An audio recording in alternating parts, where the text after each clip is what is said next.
Wow, my first time on Facebook Live here, Cindy. I'm here with Cindy Brunson at the venerable McHale Center. This place, one of the hardest places to play in the country. I'm here with my good friend who was a baller, by the way. Played in her day, Washington State, a Cougar, out here to work with us today at the Pac-12 Network. Okay, you had the ability to talk to the coaches today. Had a couple great talks with Bobby Hurley, Sean Miller. Okay, we have Bobby Hurley right over here behind us. How cool is this? The head coach from the Arizona State Sun Devils sits out here with earphones. Yes. Okay, did you walk up and ask him what he's listening to? You know I did.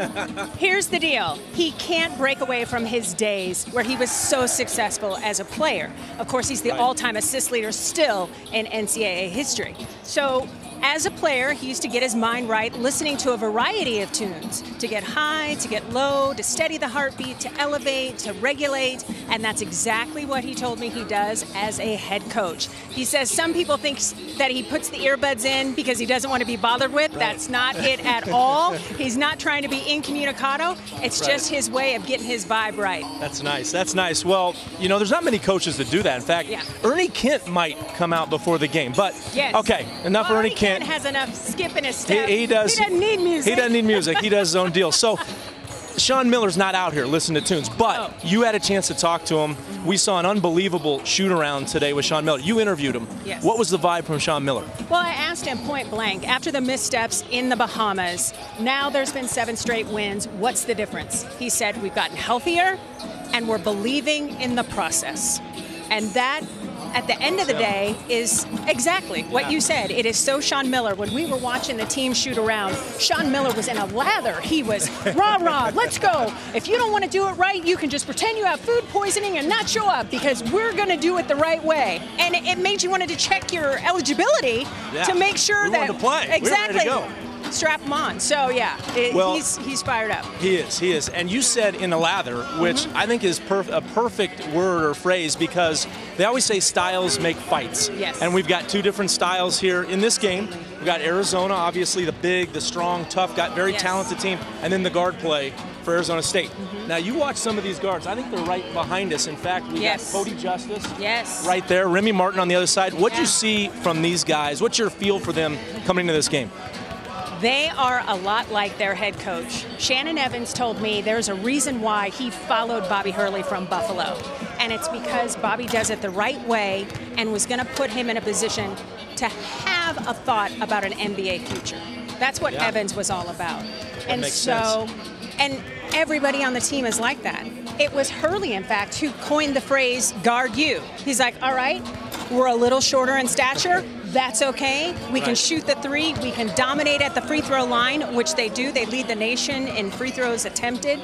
So, and that was a stat that Sean Miller was spouting out at practice. He's like, it takes a lot to be the #1 team of 351 playing at anything. Yeah. And they are at free throws. So don't let them in the lane. That's right. So the guard play for Arizona State is going to try to be limited by Arizona's defense. But not stopped.